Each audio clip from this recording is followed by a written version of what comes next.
Parenting style. So ಮಕ್ಕಳನ್ನ ಯಾವ ರೀತಿ ತಂದೆ ತಾಯಿ ಬೆಳೆಸ್ತಿದ್ದಾರೆ ಅಂಡ್ ಯಾವ ರೀತಿ ಬೆಳೆಸೋದ್ರಿಂದ ಮಕ್ಕಳಿಗೆ ಒತ್ತಡ ಆಗ್ತಿದೆ ಅಂಡ್ ಆಲ್ಸೋ ಅವ್ರಿಗೆ ಏನೆಲ್ಲ ಪ್ರಾಬ್ಲಮ್ಸ್ ಆಗ್ತಿದೆ, ಸೈಕಲಾಜಿಕಲ್ ಪ್ರಾಬ್ಲಮ್ಸ್ ಆಗಿರ್ಲಿ, ಎಮೋಷನಲ್ ಪ್ರಾಬ್ಲಮ್ಸ್ ಆಗಿರ್ಲಿ, ಫಿಸಿಕಲ್ ಪ್ರಾಬ್ಲಮ್ಸ್ ಆಗಿರ್ಲಿ, ಯಾವೆಲ್ಲ ಪ್ರಾಬ್ಲಮ್ಸ್ ಆಗ್ತಿದೆ ಮಕ್ಕಳಿಗೆ, ಯಾವ ರೀತಿ ಪೇರೆಂಟ್ಸ್ ಇರ್ತಾ ಇದಾರೆ, ಯಾವ ರೀತಿ ಪೇರೆಂಟ್ಸ್ ಮಕ್ಕಳನ್ನ ನೋಡ್ಕೊಂತಾ ಇದಾರೆ ಅನ್ನೋದ್ರ ಬಗ್ಗೆ ಮಾತಾಡ್ತಾ ಇದ್ದೀನಿ. ಎಲ್ಲರಿಗೂ ನಮಸ್ಕಾರ. ಸೊ ಎಲ್ರು ಚೆನ್ನಾಗಿದ್ದೀರಾ ಅಂತ ನಾನು ಭಾವಿಸ್ತಾ ಇದ್ದೀನಿ. ಯಾರೆಲ್ಲ ನನ್ನ ಚಾನಲ್ ಸಬ್ಸ್ಕ್ರೈಬ್ ಆಗಿಲ್ವೋ ಪ್ಲೀಸ್ ಸಬ್ಸ್ಕ್ರೈಬ್ ಆಗಿ. ಅಂಡ್ ಆಲ್ಸೋ 4 ತರದ ಪೇರೆಂಟಿಂಗ್ ಸ್ಟೈಲ್ಸ್ ಇದೆ. ಈಗ ನಾನು ಒಂದರ ಬಗ್ಗೆ ಮಾತ್ರ ಮಾತಾಡ್ತಾ ಇದೀನಿ, ಇನ್ನು 3 ಬಗ್ಗೆ ಮಾತಾಡಿದಾಗ ನಿಮ್ಗೆ ನೋಟಿಫಿಕೇಶನ್ ಬೇಕಂದ್ರೆ, ಆಲ್ಸೋ ನನ್ನ ವಿಡಿಯೋಸ್ ನಿಮ್ಗೆ ಯೂಸ್ಫುಲ್ ಆಗ್ಬೇಕಂದ್ರೆ ದಯವಿಟ್ಟು ಸಬ್ಸ್ಕ್ರೈಬ್ ಮಾಡಿ ಅಂಡ್ ಲೈಕ್ ಮಾಡಿ. ನೀವ್ ಯಾವ ತರ ಪೇರೆಂಟ್ ಅಂಡ್ ನೀವೆಲ್ಲ ಏನಾದ್ರು ತಪ್ಪು ಮಾಡ್ತಿದ್ದೀರಾ ಅಥವಾ ಏನಾದ್ರು ಸಮಸ್ಯೆಗಳು ಆಗ್ತಿದ್ಯಾ ನಿಮ್ಮ ಮಕ್ಕಳನ್ನ ಬೆಳೆಸೋ ರೀತಿಯಲ್ಲಿ, ಅದನ್ನ ಕೂಡ ಕಮೆಂಟ್ ಮಾಡಬಹುದು. ಸೊ ಆಲ್ಸೋ ಶೇರ್ ಮಾಡಿ ನಿಮ್ಮ ಫ್ರೆಂಡ್ಸ್ಗೆ. ಪೇರೆಂಟಿಂಗ್ ಸ್ಟೈಲ್ಸ್ ಅಲ್ಲಿ 4 ತರ ಇದೆ. ಸೊ ಫಸ್ಟ್ ಬಂದು authoritative parenting, and second authoritarian, and third permissive parenting, and fourth neglectful parenting. ಇವತ್ತು ನಾನು ಅಥಾರಿಟೇಟಿವ್ ಪೇರೆಂಟಿಂಗ್ ಬಗ್ಗೆ ಮಾತಾಡ್ತಾ ಇದ್ದೀನಿ, ಅಂದ್ರೆ ಅಧಿಕೃತ ಪೋಷಣೆ. ಸೊ ಅಥಾರಿಟೇಟಿವ್ ಪೇರೆಂಟಿಂಗ್ ಹೇಗಿರ್ತಾರೆ ಅಂದ್ರೆ ತುಂಬಾ ರೂಲಿಂಗ್ ಆಗಿರ್ತಾರೆ. ಅಂದ್ರೆ ಮಕ್ಕಳನ್ನ ತುಂಬಾನೇ ಸ್ಟ್ರಿಕ್ಟ್ ಆಗಿ ಬೆಳೆಸ್ತಾ ಇರ್ತಾರೆ. ಇದೇ ರೀತಿ ಇರ್ಬೇಕು, ಈ ಗೆರೆ ನೀವ್ ದಾಟ್ ಹೋಗ್ಬಾರ್ದು ಅಂತ. ಇವತ್ತು ನಾನು ಒಂದು ಘಟನೆ ನೋಡಿದೆ. ಸೊ ಒಬ್ಬ ತಾಯಿ ಅವರ ಮಗಳಿಗೆ ಏನೋ ರಿಕ್ವೆಸ್ಟ್ ಮಾಡ್ತಾ ಇದ್ರೆ ವಾಲ್ಯೂಮ್ ನಾನು ಕೇಳಿಸ್ಕೊಂತಾ ಇದ್ದೆ. ಸೊ ಅವರ ಮಗಳ ಟೋನ್ ಇದು ರಿಕ್ವೆಸ್ಟಿಂಗ್ ಆಗಿತ್ತು ಅಂಡ್ ತಾಯಿ ಟೋನ್ ತುಂಬಾನೇ ಅಥಾರಿಟೇಟಿವ್ ಆಗಿತ್ತು. ಸೊ ಅವ್ರು ಹೇಳ್ತಿದ್ರು, how dare you talk to me like this, don't raise your voice and get out of my house ಅಂತ ಈ 3 ಸೆಂಟೆನ್ಸ್ ನ ಹೇಳಿದ್ರು, ಕಿರ್ಚಿ ಹೇಳಿದ್ರು. ಸೊ ನನಗೆ ಬಂದಿದ್ದ ಕ್ವೆಶ್ಚನ್ ಏನಂದ್ರೆ, ಮಕ್ಕಳನ್ನ ಆ ರೀತಿ ಸ್ಟ್ರಿಕ್ಟ್ ಆಗಿ ಬೆಳೆಸಿದ್ರೆ ಅವ್ರಿಗೆ ತುಂಬಾನೇ ಭಯ ಇರುತ್ತೆ, ತುಂಬಾನೇ ಆಂಗ್ಸೈಟಿ ಇರುತ್ತೆ, ತುಂಬಾನೇ ಡಿಪ್ರೆಷನ್ ಇರುತ್ತೆ. ಅವ್ರು ಏನ್ ಮಾಡ್ಬೇಕಂತಿದಾರೋ ಅವ್ರ ಕೈಯಲ್ಲಿ ಮಾಡಕ್ ಆಗ್ತಿರಲ್ಲ. ಅಂಡ್ ಈ ಘಟನೆ ನೋಡಿದಾಗ ನಂಗೆ ಓ ಗಾಡ್ ಅಂತ ಅನ್ಸ್ತು. But then coming back to the topic. So authoritative parenting ತುಂಬಾನೇ ಅಥಾರಿಟೇಟಿವ್ ಆಗಿರ್ತಾರೆ ಅಂಡ್ ಜಾಸ್ತಿ ರೂಲ್ಸ್ ಆಗ್ತಾ ಇರ್ತಾರೆ, ಸ್ಟ್ರಿಕ್ಟ್ ಆಗಿರ್ತಾರೆ. ಏನ್ ಮಾಡಕ್ಕೂ ಆಗಲ್ಲ, ಅವ್ರ ಕಣ್ಣು ತಪ್ಸಿ ಏನ್ ಮಾಡೋದಕ್ಕೂ ಆಗೋದಿಲ್ಲ. ಅಷ್ಟು ನಮ್ಮ ಮೇಲೆ ಕಣ್ಣಿಟ್ಟಿರ್ತಾರೆ. ಇದೇ ರೀತಿ ಇರ್ಬೇಕು, ಇದೇ ಬಟ್ಟೆ ಹಾಕೋಬೇಕು, ಇಷ್ಟೇ ಮಾತಾಡ್ಬೇಕು, ಇಷ್ಟೇ ತಿನ್ಬೇಕು. ಮಕ್ಕಳಿಗೆ ಇಷ್ಟ ಇದೆಯೋ ಇಲ್ವೋ ಅವರು ಅದನ್ನ ಮಾಡ್ಲೇಬೇಕಾಗತ್ತೆ. ಮಾಡ್ಲಿಲ್ಲ ಅಂದ್ರೆ ಡೆಫಿನೆಟ್ಲಿ ಪನಿಷ್ಮೆಂಟ್ ಸಿವಿಯರ್ ಆಗಿರುತ್ತೆ. ಆ ಭಯಾನೇ ತುಂಬ್ಕೊಂಡಿರ್ತಾರೆ ಆ ಮಕ್ಕಳು. ಸೊ ನೀವ್ ಯಾರಾದ್ರೂ ಈ ರೀತಿ ಅಥಾರಿಟೇಟಿವ್ ಆಗಿದ್ರೆ ಸೊ ದಯವಿಟ್ಟು ಸ್ಟಾಪ್ ಮಾಡಿ. ನಿಮ್ಮ ಮಕ್ಕಳನ್ನ ಮಾತಾಡಕ್ ಬಿಡಿ, ಅವ್ರ ಇಷ್ಟ ಕಷ್ಟಗಳನ್ನ ತಿಳ್ಕೊಳ್ಳಿ. ಸೊ ನೀವು ಮಕ್ಕಳಿಗೆ ಒಳ್ಳೇದ್ ಯಾವ್ದು ಕೆಟ್ಟದ್ ಯಾವ್ದು ಅಂತ ಹೇಳ್ಕೊಟ್ರೆ ಸಾಕು, ಅವ್ರಿಗೆ ಗೊತ್ತಾಗುತ್ತೆ ಯಾವ್ದು ಒಳ್ಳೇದು ಯಾವ್ದು ಕೆಟ್ಟದು, ಯಾವ ದಾರಿಯಲ್ಲಿ ನಾವು ಹೋಗ್ಬೇಕು, ಯಾವ ದಾರಿ ನಮ್ಗೆ ಸರಿಯಾಗಿರುತ್ತೆ ಅಂತ. ಅದ್ರ ಬದಲು ನೀನ್ ಇದೇ ಮಾಡ್ಬೇಕು ಅದೇ ಮಾಡ್ಬೇಕು ಅಂತ ರೂಲ್ಸ್ ಹಾಕ್ಬಾರ್ದು. ಯಾಕಂದ್ರೆ ನಿಮ್ಮ ಲೈಫ್ ಜರ್ನಿನೇ ಬೇರೆ ಅಂಡ್ ಅವರ ಲೈಫ್ ಜರ್ನಿನೇ ಬೇರೆ ಆಗಿರುತ್ತೆ. ಅಂಡ್ ಆಲ್ಸೋ ಅವರ ಲೈಫ್ ಪರ್ಪಸ್ ಬೇರೆ ಆಗಿರುತ್ತೆ, ಅವ್ರಿಗಿರೋಂತ ಟ್ಯಾಲೆಂಟ್ಸ್ ಬೇರೆ ಆಗಿರುತ್ತೆ. ಅವ್ರಿಗೆ ಏನ್ ಬೇಕು ಅವ್ರಿಗೆ ಏನ್ ಬೇಡ, ಅವ್ರ ಟ್ಯಾಲೆಂಟ್ಸ್ ಏನಂತ ಅವ್ರಿಗಿಂತ ಚೆನ್ನಾಗಿ ಇನ್ಯಾರಿಗೂ ಗೊತ್ತಿರಲ್ಲ. ಸೊ ತುಂಬಾ ಜನ ಪೇರೆಂಟ್ಸ್ ಹೇಳ್ತಾ ಇರ್ತಾರೆ, ನನ್ ಮಕ್ಳಿಗೆ ಏನ್ ಬೇಕು ಅಂತ ನನಗಿಂತ ಚೆನ್ನಾಗಿ ಯಾರಿಗೂ ಗೊತ್ತಿಲ್ಲ ಅಂತ. ಸೊ ಅದು ತಪ್ಪು, ತುಂಬಾನೇ ತಪ್ಪು ಯೋಚನೆ ಅದು. ಒಬ್ಬ ಮನುಷ್ಯನ್ಗೆ ಏನ್ ಬೇಕು ಅಂತ ಆ ಮನುಷ್ಯನ್ ಬಿಟ್ಟು ಇನ್ಯಾರಿಗೂ ಗೊತ್ತಿರಲ್ಲ. ಸೊ ಮಕ್ಕಳಿಗೆ ಅವ್ರ ಟ್ಯಾಲೆಂಟ್ಸ್ ಏನು ಅಂತ ಅವ್ರಿಗೆ ಗೊತ್ತೇ ಇರುತ್ತೆ. ಸೊ ಅದ್ರ ಮೇಲೆ ಫೋಕಸ್ ಮಾಡಕ್ ಬಿಡಿ. ಎಜುಕೇಶನ್ ನೀವ್ ಕೊಡ್ಲೇಬೇಕಾಗತ್ತೆ ಕಂಪಲ್ಸರಿ. ಬಟ್ ದೆನ್ ಅವ್ರಿಗೂ ಒಂದು ಟ್ಯಾಲೆಂಟ್ ಇರುತ್ತೆ, ಅದನ್ನು ಬೆಳೆಸ್ಕೊಳಕ್ ಬಿಡಿ. ಅಂಡ್ ಅವರು ಅದ್ರಲ್ಲಿ ಬೆಳೀತಾ ಹೋಗ್ಲಿ, ಅದನ್ನು ಕಲಿತಾ ಹೋಗ್ಲಿ. ಎಜುಕೇಶನ್ ಮಾಡಿ ಅವ್ರಿಗೆ ಹೇಳ್ಬೇಕು, ನೀವು ಮಕ್ಕಳಿಗೆ ಎಜುಕೇಶನ್ ಮಾಡಿ ಈ ಟ್ಯಾಲೆಂಟ್ಸ್ ಕಲ್ತ್ಕೋ ಅಂತ.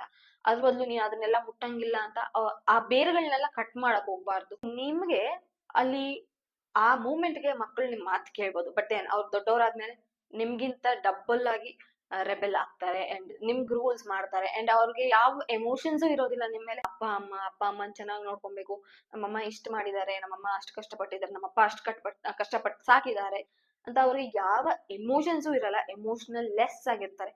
ಅವ್ರಿಗಿರೋ ಒಂದೇ ಒಂದು ಎಮೋಷನ್ ಏನಂದ್ರೆ ಅಗ್ರೆಷನ್. ಆದ್ರೆ ಆ ಅಗ್ರೆಷನ್ ನ ಆಚೆ ಹಾಕಲ್ಲ. ಅಂಡ್ ಆಲ್ಸೋ ಫಿಯರ್ಸ್ ತುಂಬಾನೇ ಇರುತ್ತೆ ಅವ್ರಿಗೆ, ಏನ್ ಮಾಡಕ್ಕೂ ಭಯ. ಆಲ್ಸೋ ಆಂಗ್ಸೈಟಿ, ಏನಾದ್ರು ಮಾಡಿದ್ರೆ ಎಲ್ಲಿ ನಂಗೆ ಪನಿಷ್ಮೆಂಟ್ ಸಿಗುತ್ತೋ, ಎಲ್ಲಿ ನಮ್ಮಮ್ಮ ಹೊಡಿತಾರೋ, ಅಥವಾ ಎಲ್ಲಿ ನಂಗೆ ಊಟ ಕೊಡದಿರ ಆಗ್ಬಿಡ್ತಾರೋ ಒಬ್ಬೊಬ್ರು, ಅಥವಾ ರೂಮಲ್ಲಿ ಕೂಡ ಹಾಕ್ಬಿಡ್ತಾರೋ ಅಂತ. ಈ ರೀತಿ ಮಕ್ಕಳಲ್ಲಿ ಭಯ ಬಿಟ್ರೆ ಇನ್ನೇನು ಓಡೋದಿಲ್ಲ.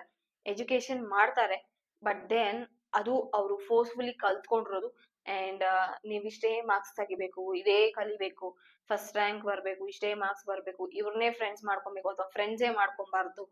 ಈ ರೀತಿ ಎಲ್ಲ ರೂಲ್ಸ್ ಹಾಕಿದ್ರೆ ಅವರ ಚಿಕ್ಕ ವಯಸ್ಸಿನ ಸಂತೋಷಗಳನ್ನೆಲ್ಲ ನೀವ್ ಕಿತ್ಕೊಂಡಂಗ ಆಗತ್ತೆ. ಅಂಡ್ ಆಲ್ಸೋ ನಿಮ್ಗೆ ಅನ್ಸ್ಬೋದು ನಾನು ಈ ತರ ಮಾಡಿದ್ದು ಅವ್ರಿಗೆ ಒಳ್ಳೇದಾಗ್ತಾ ಇರ್ಬೋದು ಅಂತ. ಒಬ್ಬೊಬ್ರು ಪೇರೆಂಟ್ಸ್ ತಲೆಯಲ್ಲಿ ಏನಿರುತ್ತೆ ಅಂದ್ರೆ ನಾನ್ ನನ್ ಮಕ್ಳಿಗೆ ಚೆನ್ನಾಗಿ ವಿದ್ಯಾಭ್ಯಾಸ ಕೊಡ್ತಾ ಇದ್ದೀನಿ, ರೂಲ್ಸ್ ಹಾಕ್ತಾ ಇದ್ದೀನಿ, ಆ ಕೆಟ್ಟವರಿಂದ ಕಾಪಾಡ್ತಾ ಇದ್ದೀನಿ ಅಂತ ಅನ್ಕೊಂತಾ ಇರ್ತಾರೆ. ಬಟ್ ದೆನ್ ನೀವೇ ಅವ್ರಿಗೆ ಕೆಟ್ಟವ್ರಾಗಿರ್ತೀರ ನಿಮ್ಮ ಮಕ್ಕಳಿಗೆ. ಸೊ ನೀವ್ ಈ ರೀತಿ ಕಾಪಾಡ್ತಾ ಇದ್ದೀರಾ ಬೇರೊಬ್ರಿಂದ ಅಥವಾ ಪ್ರೊಟೆಕ್ಷನ್ ಕೊಡ್ತಾ ಇದ್ದೀರಾ ಅಂದ್ರೆ ಅದ್ ತಪ್ಪು. ಸೊ ನೀವು ಮಕ್ಕಳನ್ನ ಹೇಗ್ ಸಾಕ್ಬೇಕೋ ಹಾಗೆ ಸಾಕ್ಬೇಕು. ಸೊ ಪ್ರಾಣಿಗಳ ಹಾಗೆ ಸಾಕೋದಲ್ಲ, ಅಥವಾ ನೀವ್ ಹಾಕಿದ್ ಮೇವ್ನೇ ತಿನ್ಕೊಂಡಿರ್ಬೇಕು, ಅಥವಾ ನೀವು ಕಟ್ಟಿದ್ದ ಜಾಗದಲ್ಲೇ ಅವ್ರು ಇರ್ಬೇಕು, ಅಥವಾ ನೀವ್ ಎಲ್ ಕರ್ಕೊಂಡ್ ಹೋಗ್ತಿರೋ ಅಲ್ಲೇ ಹೋಗ್ಬೇಕು ಅನ್ನೋ ತರ ಇರ್ಬಾರ್ದು. ಸೊ ಮಕ್ಕಳನ್ನ ಹಾರಾಗ್ ಬಿಡ್ಬೇಕು ಅಂಡ್ ಅವ್ರನ್ನ ರೂಲ್ಸ್ ಮಾಡಿ ಕಟ್ಟಾಕಿ. ಅಂಡ್ ತುಂಬಾ ಜನ ಮಕ್ಕಳಿಗೆ ಎಷ್ಟೊಂದ್ ಟ್ಯಾಲೆಂಟ್ಸ್ ಇರುತ್ತೆ, ಅದನ್ನ ಎಕ್ಸ್ಪ್ಲೋರ್ ಮಾಡ್ತಾ ಇರ್ತಾರೆ, ಕಲಿತಾ ಹೋಗ್ತಾ ಇರ್ತಾರೆ. ಒನ್ ಬೈ ಒನ್ ಕಲಿತಾ ಹೋಗ್ತಾ ಇದ್ರೆ ಏನಾಗುತ್ತೆ, ಅವ್ರಿಗೆ ಇನ್ನೂ ಹೆಚ್ಚು ನಾಲೆಜ್ ಗಳಿಸ್ತಾರೆ. ಆಲ್ಸೋ ಅವ್ರಿಗೆ ಗೊತ್ತಿಲ್ದಿರೋ ಟ್ಯಾಲೆಂಟ್ಸ್ ಅವ್ರ ಹತ್ರ ಇರುತ್ತೆ. ಸೊ ಅದನ್ನ ಎಕ್ಸ್ಪ್ಲೋರ್ ಮಾಡ್ತಾ ಇರ್ತಾರೆ, ಅವರ ಪರ್ಸನಾಲಿಟಿನ ಡೆವಲಪ್ ಮಾಡ್ಕೊಂತಾ ಇರ್ತಾರೆ, ಜೀವನದಲ್ಲಿ ಯಾವ ರೀತಿ ಮುಂದೆ ಹೋಗ್ಬೇಕು ಅಂತ ಯೋಚನೆ ಮಾಡ್ತಾ ಇರ್ತಾರೆ. ಸೊ ನೀವೇನಾದ್ರೂ ಅವ್ರನ್ನ ಕಟ್ಟಾಕಿ ನಿಲ್ಸಿ ಸ್ಟ್ರಿಕ್ಟ್ ರೂಲ್ಸ್ ಕೊಟ್ಟು ಇದೇ ತರ ಇರ್ಬೇಕು ಅದೇ ತರ ಇರ್ಬೇಕಂದ್ರೆ ಡೆಫಿನೆಟ್ಲಿ ಒಂದ್ ಟೈಮ್ ಅವ್ರು ರೆಬೆಲ್ ಆಗ್ತಾರೆ. ಅಂಡ್ ಆಲ್ಸೋ ಅವ್ರಿಗೆ ಆಂಗ್ಸೈಟಿ ಇರುತ್ತೆ, ಡಿಪ್ರೆಷನ್ ಇರುತ್ತೆ, ಅಂಡ್ ಸ್ಟ್ರೆಸ್ ಇರುತ್ತೆ. ಮೂರನೇದು ಫಿಯರ್ಸ್, ತುಂಬಾನೇ ಫಿಯರ್ಸ್ ಇರುತ್ತೆ. ಅವ್ರು ಚಿಕ್ಕ ವಯಸ್ಸಲ್ಲಿ ಇದ್ದಿದ್ ಫಿಯರು ದೊಡ್ಡವರಾದ್ಮೇಲೂ ಇರುತ್ತೆ. ಅದನ್ನ ನೀವು ಏನ್ ಮಾಡಿದ್ರು ಹೋಗ್ಸೋದಕ್ ಆಗೋದಿಲ್ಲ, ಯಾಕಂದ್ರೆ ಅದನ್ನ ಬೆಳೆಸ್ಬಿಟ್ಟಿರ್ತೀರ ಮರತಾರೆ.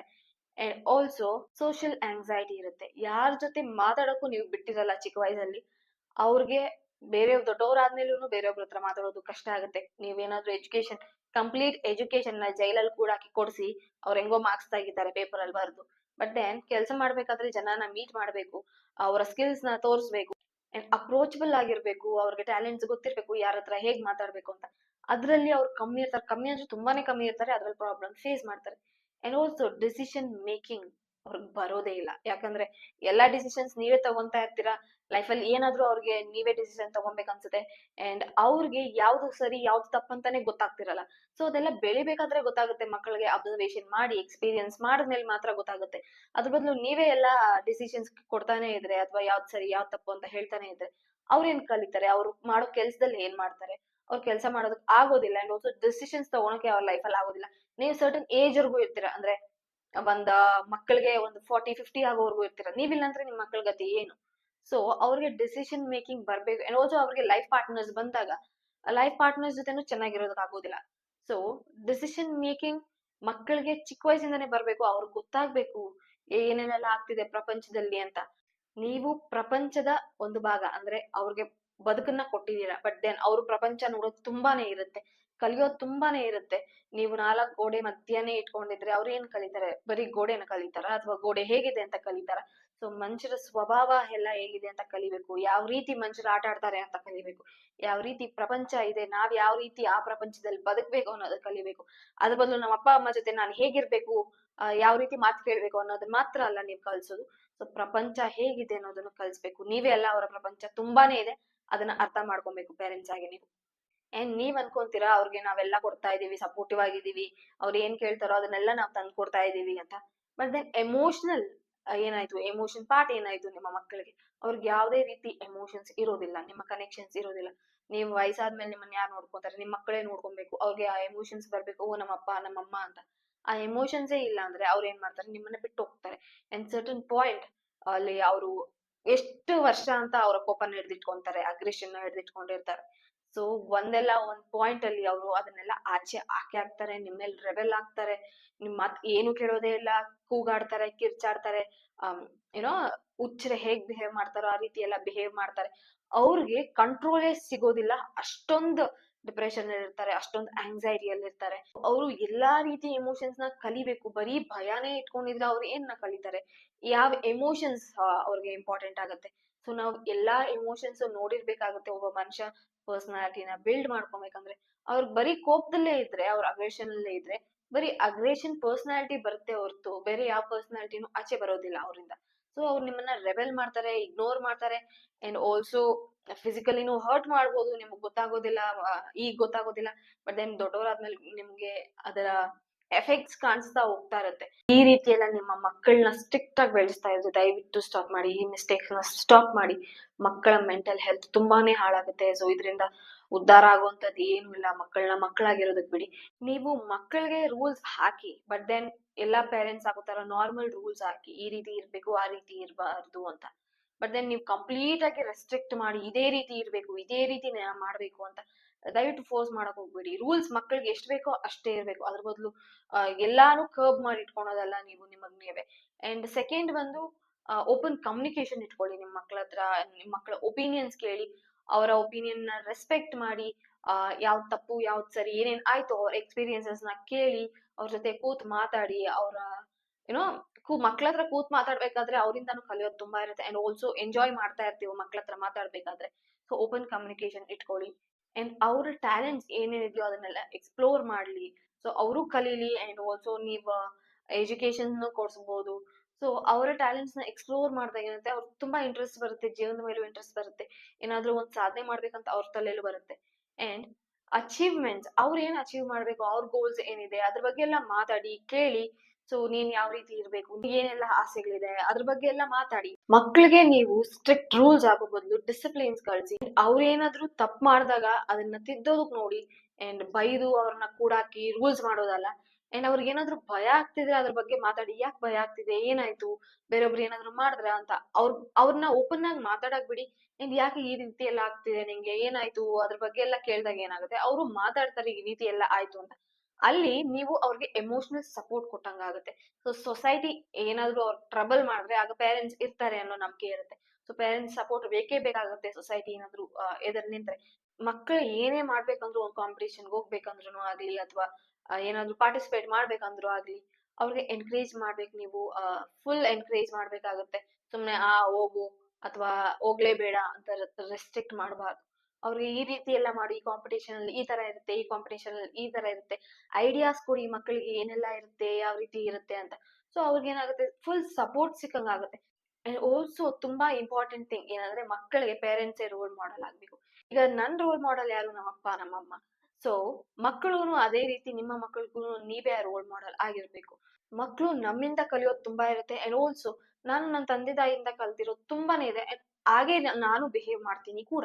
ಸೊ ನಂದು 80% ಬಿಹೇವಿಯರ್ ನನ್ನ ತಂದೆ ತಾಯಿ ತರಾನೇ ಇರುತ್ತೆ. ಅವರ ರಿಫ್ಲೆಕ್ಷನ್ ಆಗಿರ್ತೀನಿ ನಾನು. ಯಾಕೆ ನಾನು ಅವ್ರ ರಿಫ್ಲೆಕ್ಷನ್ ಆಗಿರ್ತೀನಿ ಅಂದ್ರೆ, ಅವರಿಂದ ಕಲ್ತಿರೋದು ತುಂಬಾ ಇರುತ್ತೆ. ಅವರಿಂದ ಒಳ್ಳೇದ್ ಕಲ್ತಿರ್ತೀನಿ. ಅಂಡ್ ಆಲ್ಸೋ ಹೇಗೆ ಸೊಸೈಟಿ ಹತ್ರ ಇರ್ಬೇಕು ಅನ್ನೋದ್ ಕಲ್ತಿರ್ತೀನಿ. ಹೇಗ್ ಊಟ ಮಾಡ್ಬೇಕಂತ ಕಲ್ತಿರ್ತೀನಿ, ಹೇಗ್ ಅಡ್ಗೆ ಮಾಡ್ಬೇಕು ಅಂತ ಕಲ್ತಿರ್ತೀನಿ, ಹೇಗೆ ಬೇರೆಯವ್ರ ಹತ್ರ ಮಾತಾಡ್ಬೇಕು ಅನ್ನೋದನ್ನು ನಮ್ಮ ತಂದೆ ತಾಯಿನ ನೋಡೇ ಕಲ್ತಿರೋದು ನಾನು. ಅದೇ ರೀತಿ ನಿಮ್ಮ ಮಕ್ಕಳಿಗೆ ನೀವೇ ರೋಲ್ ಮಾಡೆಲ್ ಆಗಿರ್ಬೇಕು. ತುಂಬಾನೇ ಇದೆ ಅಥಾರಿಟೇಟಿವ್ ಪೇರೆಂಟಿಂಗ್ ಬಗ್ಗೆ ಮಾತಾಡೋದು. ನಿಮ್ಮ ಸುತ್ತಮುತ್ತನೇ ಇರ್ತಾರೆ ಜನ, ಯಾವ ರೀತಿ ಮಕ್ಕಳನ್ನ ಬೆಳೆಸ್ತಾ ಇರ್ತಾರೆ, ಯಾವ ರೀತಿ ಅಥಾರಿಟೇಟಿವ್ ಆಗಿರ್ತಾರೆ, ಯಾವ ರೀತಿ ಅವ್ರ ಮಕ್ಕಳನ್ನ ಕಂಟ್ರೋಲ್ ಮಾಡ್ತಾ ಇರ್ತಾರೆ, ಆ ಮಕ್ಕಳು ಯಾವ ರೀತಿ ಬಿಹೇವ್ ಮಾಡ್ತಾ ಇರ್ತಾರೆ ಅಂತ ನೀವ್ ನೋಡ್ಬೋದು. ಈಗ ನಿಮ್ಮ ಮಕ್ಕಳ ಸ್ಕೂಲಲ್ಲೇ ನೀವು ನೋಡ್ತಾ ಇರ್ಬೋದು, ಆ ಮಗು ತುಂಬಾ ಸೈಲೆಂಟ್ ಆಗಿರುತ್ತೆ, ತುಂಬಾನೇ ಭಯ ಬಿಡ್ತಾ ಇರುತ್ತೆ. ಅಂಡ್ ಏನ್ ಮಾತಾಡೋದಕ್ಕೂ ಆಗ್ತಾ ಇರಲ್ಲ.